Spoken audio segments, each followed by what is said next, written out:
My name is Lauren. I'm 27, and I live in Seattle. I work as a UX designer at a mid-sized tech company, and I guess you could say I've always been the quiet one in my family. I'm not shy, just observant, the kind of person who watches more than she speaks.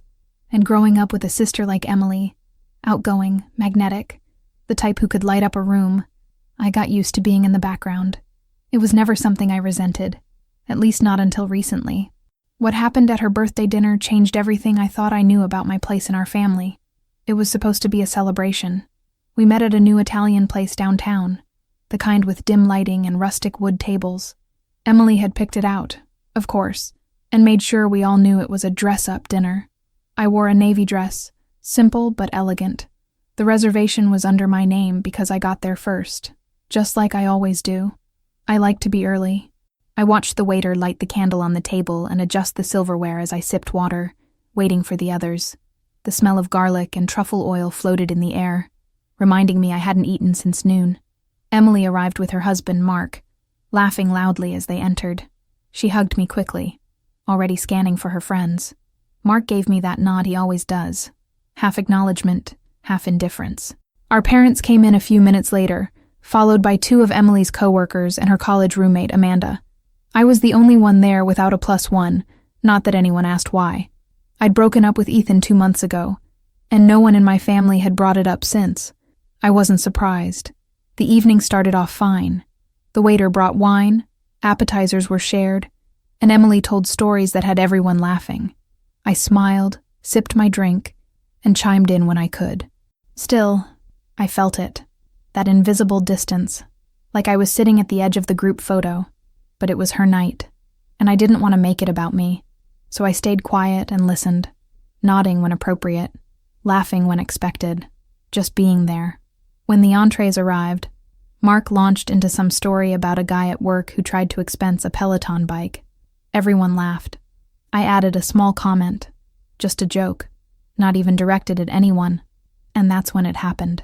Mark turned to me, grinning, and said loud enough for the whole table to hear, "You're just extra, Lauren, always tagging along." Then he chuckled like it was harmless. No one said anything, not even Emily. For a second, I thought I misheard him. I looked around the table, waiting for someone to say, "Hey, that's not cool." But they didn't. My mom avoided eye contact. My dad sipped his wine. Amanda looked down at her phone. And Emily? She just laughed along like it was nothing. Like her husband hadn't just cut me down in front of everyone on her birthday. My cheeks burned. But I didn't say a word. I just nodded slowly and went back to my food. Something inside me shifted in that moment. Not in an explosive, dramatic way, but like a slow, irreversible click. I realized I wasn't part of this circle, not really. I was tolerated, included out of obligation. The extra that Mark joked about, that's how they all saw me. I finished the last few bites of my pasta quietly, barely tasting anything. The wine had gone warm. The candle on our table flickered low. When the waiter came by to ask about dessert, no one looked my way. They were already pulling out a card, some group gift thing Emily had organized. I didn't say a word. I reached into my bag, slipped out my credit card, and followed the waiter toward the bar. I told him I wanted to cover everything: drinks, entrees, dessert, tip. He looked surprised, but nodded. I signed the check and left my name on the receipt. Then I picked up my coat and walked out. No goodbyes. No explanations. The night air was sharp, cool, and smelled faintly of rain. I walked 4 blocks before I realized I was still clutching my phone. Messages started coming in hours later. Confused texts from Amanda, a missed call from my mom, and one from Emily. "Did you seriously leave? What happened to the group card?" I didn't respond. I just lay there on my bed, staring at the ceiling, wondering how many years I'd let myself be extra without realizing it. And the strangest part? I didn't feel sad. Not really. I felt awake. The next morning, my phone was a minefield of unread messages. Emily had sent a flurry of texts, each one more clipped than the last. "Why would you do that? You made it weird. It was supposed to be a nice dinner." I didn't answer. I wasn't ready. I got up, made coffee, and opened my laptop like it was any other Monday. The cursor blinked on a blank Figma file while my mind replayed Mark's smirk over and over. Just extra. The word sat in my gut like spoiled food. At 11:42 a.m., my mom called. I let it go to voicemail. A minute later, a text. I think you hurt Emily's feelings. Maybe we can talk? No mention of Mark. No apology for the silence at the table. Just concern for Emily's discomfort. I stood up from my desk, walked to the window, and stared out at the mist rolling over Capitol Hill. It was gray and damp, but I liked it that way. It matched the hollow feeling inside me. I wasn't angry. That's what surprised me the most. I felt clear, maybe for the first time in years. That dinner wasn't the first time I'd been dismissed. It was just the most obvious. I thought of birthdays past, holidays where I played photographer or cleaned up while everyone else laughed in the living room. I thought of the way Emily always took up space without noticing who she was crowding out, and how I'd let her. Year after year. Around 2 p.m., Amanda messaged me. Amanda, hey, I know last night got weird. Just wanted to say I noticed what Mark said. It wasn't okay. Me. Thanks. That was it. But that tiny acknowledgement meant more than the dozen messages from my family combined. I didn't need a full apology. I just needed someone to see it, to see me. That night, I got another call, this time from my dad. I answered, more out of curiosity than anything else. Hi, Lauren, he said, voice calm. Your mom's worried. Emily's upset. I know it got awkward. I stayed silent. He hesitated. Mark can be blunt, but maybe it didn't come from a bad place. That did it. I laughed, not bitterly, just in disbelief. Dad, I paid for a $600 dinner and left without a word. And the only thing anyone wants to talk about is how Emily feels. He paused. We just want the family to be okay. I didn't respond. Instead, I said, I need some time. He accepted it, said goodbye, and hung up. I spent the rest of the evening doing something I hadn't done in months. Sketching. Not for work. Just for me.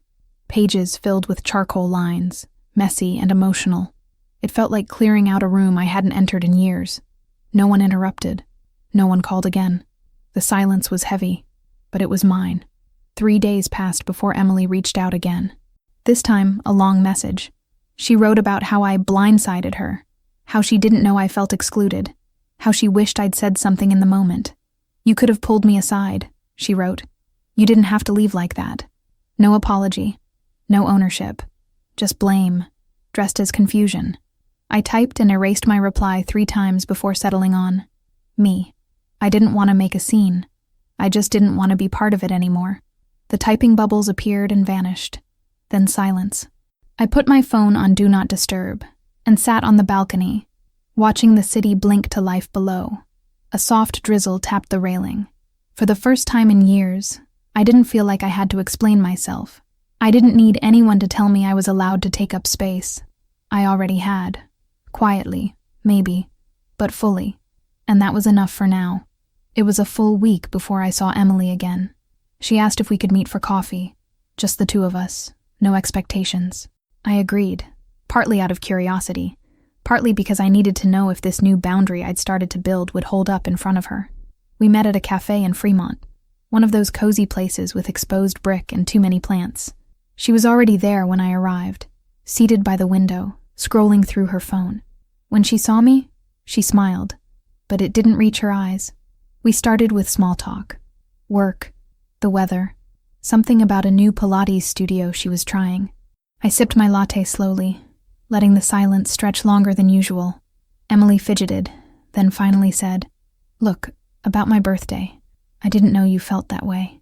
Her tone was soft, almost performative, like she was rehearsing a version of concern. I nodded. I know. I kept my voice even. You weren't supposed to know. That was the problem. She blinked, caught off guard. So why didn't you ever say anything? Because I thought it wouldn't matter, I replied. Because I didn't think you'd hear it. Her eyes welled slightly, but I didn't let that sway me.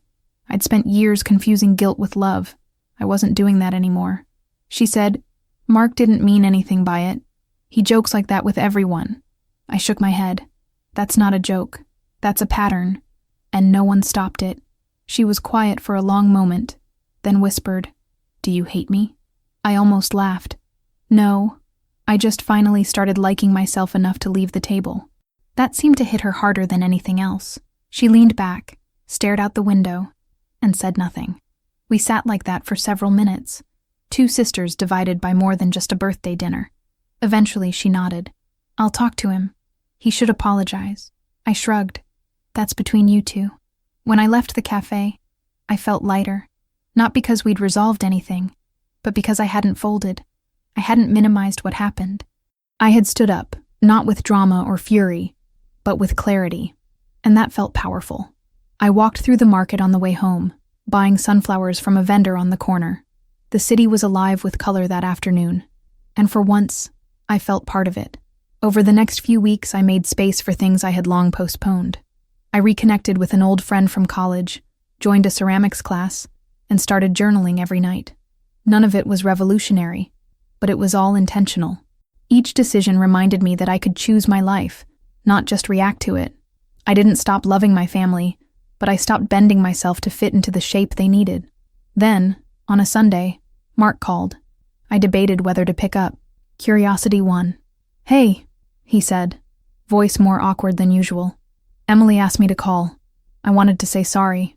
What I said, it was dumb. I didn't mean to make you feel like that. I waited. He cleared his throat. I was out of line. It wasn't poetic, but it was honest. I appreciated the effort. Thanks, Mark, I said. I hope you think about why it landed the way it did. He paused. Yeah, I will. After that, something shifted. Emily didn't rush to fix everything. She gave me space, and I gave her silence in return. Not as punishment, but as a boundary. We texted, sparingly. The closeness we used to fake wasn't there, but neither was the resentment. It was a new kind of sisterhood, one based on truth, not performance. And that, I realized, was a start. 3 months later, I was back at the same restaurant, but this time, I wasn't there for anyone else. I was meeting Maya, a friend from ceramics class who'd quickly become a fixture in my life. We laughed easily, ordered too much food, and lingered over dessert like we had nowhere else to be. The waiter recognized me and smiled. Glad to see you back, he said. I smiled back, and for the first time I didn't think of that night with shame. Just clarity. I hadn't spoken to Emily in person since the cafe. We texted occasionally, short updates, photos of our parents, a shared memory when something reminded us of childhood. It was a quiet truce. Not cold, but cautious. I no longer forced intimacy. I didn't reach out when I didn't want to. I didn't pretend to laugh at things that hurt. Our relationship had been stripped to its most honest form. And surprisingly, it held. My parents never brought up the dinner again. I think they sensed that pushing would only push me further. Instead, they started showing up in smaller ways. My mom sent me a book she thought I'd like. My dad forwarded an article about design trends with a simple, thought of you. It wasn't emotional, but it was effort. That was new. That was enough. One evening, Amanda invited me to a small gathering at her place. I hesitated, then went. It was warm, easy, filled with people who asked questions and waited for the answers. No one dominated the room. No one made me feel like I had to earn my place at the table. I stayed until midnight, laughing harder than I had in months. On the walk home, I realized I wasn't lonely. I was just used to mistaking proximity for connection. By summer, I had redecorated my apartment. New colors, new art, fewer things that reminded me of who I used to be. I hung a framed print above my couch that read, "You don't have to shrink to be invited." It wasn't profound, but it was true. I'd spent so long trying not to take up space that I forgot I was allowed to have some of my own. Now I did, and I filled it with intention. Emily texted me in early June. "Dinner at Mom and Dad's Sunday. You in?" I stared at the message for a moment, then typed, "Thanks for the invite. I'm going to pass this time. Hope it's a good one." She replied with a thumbs up. No drama. No guilt. Just a simple exchange. That too felt like growth. The biggest change wasn't how others treated me. It was how I responded. I no longer smiled through discomfort or swallowed my words to keep the peace. I learned to listen to the quiet voice inside that said, "This isn't okay," and honor it. That voice had been there all along. I'd just spent years ignoring it. That night at Emily's birthday dinner didn't end with yelling or tears. There was no dramatic confrontation or slammed doors, just a quiet choice. I paid the bill. I walked out. I claimed my name on the reservation, and then I made a new one for myself, not in anyone else's shadow, not as extra, just as Lauren. And this time, I wasn't waiting for permission to stay.